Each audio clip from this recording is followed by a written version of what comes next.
Bonjour et bienvenue sur TV Land, votre télévision locale. Dans notre édition du jour, je vais tout d'abord vous conduire à Lynx pour inaugurer le nouveau terrain d'aéromodélisme avant de prendre la direction de la côte et suivre en premier lieu le Life Saving Awards, puis le championnat de France de stand-up paddle. Et enfin, nous finirons en musique avec les rencontres électriques de Pôle Sud. L'aéromodélisme est une discipline qui consiste à reproduire des modèles d'avions ou d'hélicoptères grandeur nature ou encore à échelle plus réduite. Cela permet aux passionnés d'aviation ou aux jeunes qui veulent se lancer dans une carrière aéronautique par exemple d'apprendre à faire voler des machines. Parmi les clubs présents sur le territoire landais, le club d'aéromodélisme de Lynx vient tout juste de trouver un terrain de vol qu'il était fier d'inaugurer le 30 octobre. Notre journaliste était présent. Afin de faire voler ses avions ailleurs qu'en salle, le club d'aéromodélisme de Lynx, les ailes de l'amitié, était fier d'inaugurer son premier terrain de vol. On a décidé de créer une association nouvelle dans les Landes et donc on s'est mis à la recherche d'un terrain. Alors on a mis à peu près 6 mois pour trouver ce qui est relativement peu dans la région. Il y a beaucoup de clubs dans le coin et on a donc créé l'aéromodel club RC Lynx, d'abord en indoor, c'est-à-dire en salle, puis ensuite ce terrain qu'on a trouvé avec la complicité d'un cultivateur propriétaire qui a vraiment joué le jeu, qui nous a vraiment... qui a adhéré à la cause, qui nous a vraiment rendu service et aujourd'hui on a une belle installation. Pour l'occasion, les adhérents étaient venus faire décoller leur modèle. En fait, on a un équipement extérieur qui permet de lancer le moteur, de faire tourner le cylindre, un petit peu comme si on poussait une mobilette en fait. On vient faire tourner l'hélice, le piston aspire le carburant, il y a explosion et après on est classiquement dans un moteur thermique. Après, certaines régions de France, les pilotes d'aéromodèles sont contraints de voler en électrique pour des raisons de nuisance sonore et de voisinage, quoi. On a cette chance ici de ne pas être contraint avec ça. Bien que les maquettes soient attrayantes, il est impératif d'apprendre à les faire voler, car si les risques de l'aéromodélisme semblent moindres, ils existent bel et bien. D'abord, on ne peut pas voler n'importe où, il y a des contraintes de voisinage, de sécurité, de circulation routière, de choses comme ça. On a des hélices, on a des moteurs en rotation et on a vite tendance à croire que c'est un jouet et en fin de compte, ça n'en est pas un du tout et on a à peu près 5 à 6 accidents graves par an. Franchement, il est très conseillé de passer par des clubs agréés par la fédération pour des raisons de sécurité, d'assurance et surtout de conseil. Parce que quand on a cassé 2 ou 3 machines par méconnaissance du vol, souvent on est dégoûté. Le club compte aujourd'hui sur ce terrain pour continuer à exercer sa passion et espère connaître de nouveaux adhérents. La vocation de ce club, c'est vraiment une espèce de réserve de copains qui viennent là pour évoluer et pouvoir dire voilà, on a passé un dimanche sympa, un samedi sympa, j'ai appris plein de choses. On est tous amis, tous partenaires, voilà, il n'y a pas de différence de vol, de pilotage et de moi j'ai le plus gros et je suis le plus intelligent et je suis le meilleur. En fait, pas du tout. On fait plus attention à garder cette espèce de plaisir de partage que d'aller montrer nos talents, pour peu qu'on en ait, à l'extérieur. C'est pour ça qu'il y a 100% de bonne ambiance, véritablement.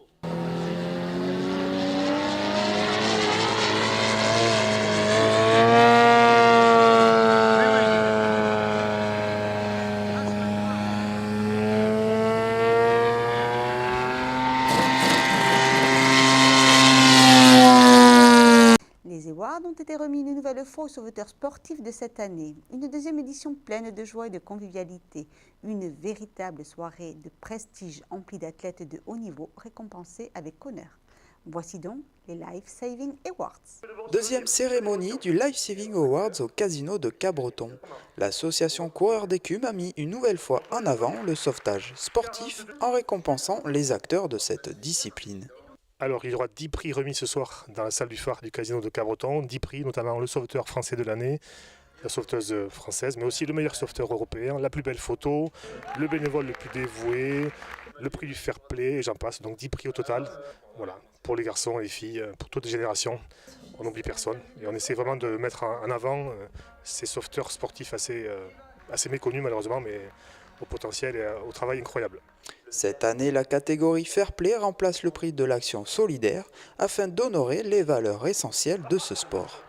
Non, c'est un honneur, mais ça représente, je pense, pas que moi, c'est tout le sauvetage, tous les compétiteurs, tous les organisateurs, les bénévoles, les juges, vraiment toute la seconde famille, je dirais, du sauvetage. Pour moi, le fair play, je pense que c'est quelqu'un qui va toujours avoir le sourire dans les moments durs et dans les bons moments. Il faut être compétiteur aussi pour pouvoir le vivre. C'est quelqu'un qui va avoir un petit mot sympa le matin, le sourire, mais en même temps on ne peut qu'avoir le sourire avec mon club. Je parlais de mon club, Directeur de Sauvetage Côtier, quand on va en déplacement avec les coachs, avec les jeunes, avec les anciens, qui sont toujours là dans la bonne humeur. Donc on peut qu'avoir le sourire et faire des trucs cool. C'est ce qu'on nous a enseigné, c'est comme ça qu'on nous a inculqué. Distinction également pour la nageuse Margot Fabre, au parcours remarquable, dont le passage aux Jeux Olympiques à Rio, aujourd'hui récompensée comme la meilleure sauveteuse de l'année. Je suis très contente, ça fait vraiment plaisir d'avoir été élue la meilleure sauveteuse de l'année, surtout aux côtés avec les personnes qu'il y avait, nominées à côté de moi, Magali, Justine et Flora. C'est vraiment un honneur. L'année dernière j'étais aussi, donc je ne m'attendais pas du tout cette année. Mais cette fois je suis présente, donc ça fait pas pareil de parler devant tout le monde. C'est vraiment génial, ils ont vraiment fait une belle cérémonie et ça me fait très plaisir. J'adore le côtier, j'adore l'eau plate, c'est vraiment une ambiance magique. Là, notre première équipe c'est en Australie, c'était vraiment génial. Là, les deuxièmes championnats du monde en France c'était énorme et là en Hollande c'était encore parfait. Donc voilà, j'espère dans 2 ans en Australie encore, ça sera sympa et voilà. D'autres trophées ont été bien sûr remis lors de cette cérémonie que l'ancien rugbyman Olivier Magne a eu le plaisir de parrainer. Je suis enchanté d'être là au milieu d'autres sportifs, d'un sport différent que le mien, mais en tout cas qui est tout à fait intéressant et pour lequel j'ai beaucoup d'admiration. C'est un sport qui gagne à être connu, c'est un sport qui est très enrichissant d'un point de vue personnel et qui a une particularité, c'est qu'au-delà du sport, c'est surtout dans l'idée de sauver des gens que ces personnes-là se perfectionnent. Et donc c'est aussi parce qu'il y a énormément de bénévoles que c'est un sport où les gens ne gagnent pas leur vie, ce n'est pas professionnel, donc c'est tout à fait amateur et donc c'est en ce sens aussi que ça me plaît énormément. Des moments d'émotion et de surprise lors de cette soirée qui s'est clôturée sous un tonnerre d'applaudissements. Cette année, les Landes ont accueilli une centaine de compétiteurs aguerris pour le championnat de France de stand-up paddle. 2 jours de compétition qui se sont déroulés au lac et à l'océan d'Hossegor sous des conditions idéales. Image. C'est avec une pagaie en main et une planche au pied que des sportifs de haut niveau ont abordé l'océan. Une première épreuve technique que ces nombreux compétiteurs devaient relever lors du championnat de France de stand-up paddle. Il y aura 7 courses aujourd'hui sur la Technical Race, donc dans les vagues. Il y a les espoirs, il y a les open, il y a les moins de 15 ans, il y a les filles. Voilà, ça constitue à peu près 7 séries. Une épreuve pas si simple pour le gagnant de la catégorie espoir. C'était vraiment technique parce qu'il y avait vraiment des grosses vagues. Je pense que l'Anor ça a cassé à 2 mètres. Donc nous on fait de la race surtout sur eau plate, donc on n'a pas trop l'habitude. Mais ouais, c'était top, on a bien surfé et assez stratégique avec les vagues. Moins de vagues en revanche pour les filles que l'actuelle championne d'Europe a su tout de même apprécier. On est parti un petit peu plus tard que les garçons parce qu'il y avait quelques filles qui se sentaient pas en fait de partir dans les vagues de la Nord, ce qui est complètement compréhensible. Et bon, moi j'aurais bien aimé surfer un petit peu quand même. On a pu prendre des petites houles, tu vois, qui cassaient pas comme ce que je viens de dire. Mais donc on a pu un petit peu glisser quand même. Et là j'étais en forme, donc ça s'est bien passé. J'ai été quand même pas mal devant, donc j'ai pu gérer ma course comme je voulais. C'était super. Changement de paysage pour le 2e jour de compétition avec l'épreuve de longue distance. Un parcours de 12 km au milieu du lac d'Hossegor. Il y a tous les hommes qui vont partir sur un départ en ligne, c'est très spectaculaire, départ en ligne, et 2 minutes après, les femmes qui partent aussi sur un départ en ligne. Ils ont un parcours à faire, 2 boucles à faire dans le lac, de bout en bout, 2 boucles à faire, et ils arriveront à la plage Rosny, à la plage de Hossegor. Si certains s'y sentent moins à l'aise que sur l'océan, pour d'autres c'est une manière de prendre leur revanche. Ouais, je voulais un peu prendre ma revanche par rapport à hier. Hier, je termine 3e dans les vagues à la plage nord d'Hossegor. Donc voilà, on savait qu'aujourd'hui, ça allait être plus dur physiquement parce que sur le plat, on n'a vraiment aucun élément pour nous aider. Et donc ça s'est vraiment couru en peloton, un peu comme du vélo. On a alterné un petit peu. J'ai quand même essayé de m'en aller au tout début de la course. Les gars m'ont rattrapé, donc ça s'est vraiment fait à la fin. Et le truc, c'est que j'arrive à me placer à l'intérieur de la dernière bouée. Et voilà, ça me permet de finir au sprint contre Arthur. Ouais. Indétrônable chez les filles, Olivia Piana reste en tête de course du début jusqu'à la fin. En fait, voilà, je suis partie pas trop vite pour voir un peu comment ça se passait avec ma collègue Amandine Chazot.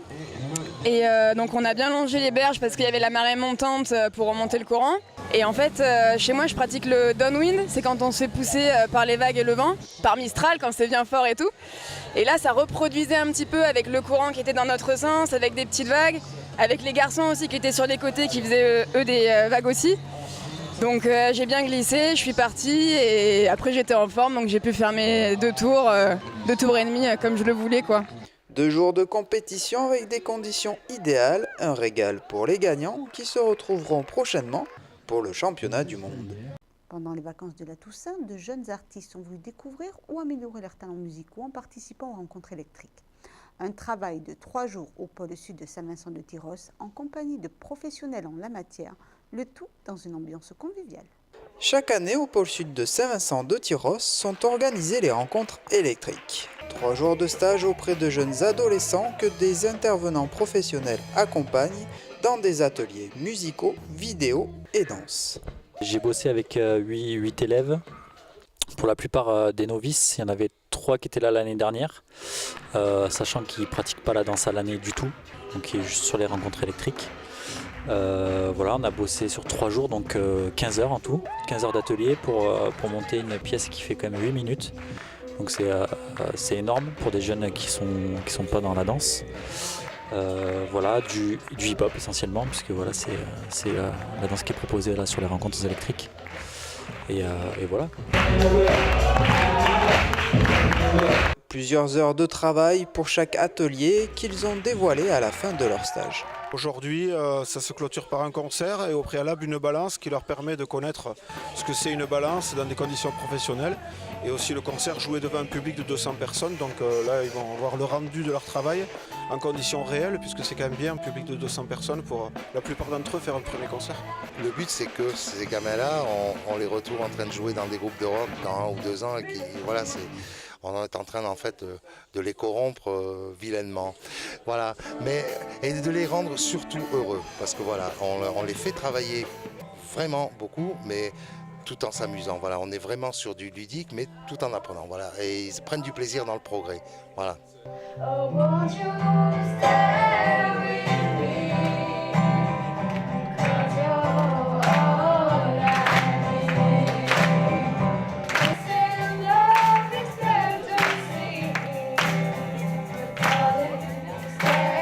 Rencontre à la fois ludique et conviviale pour ces jeunes artistes qui se retrouvent autour d'une même passion.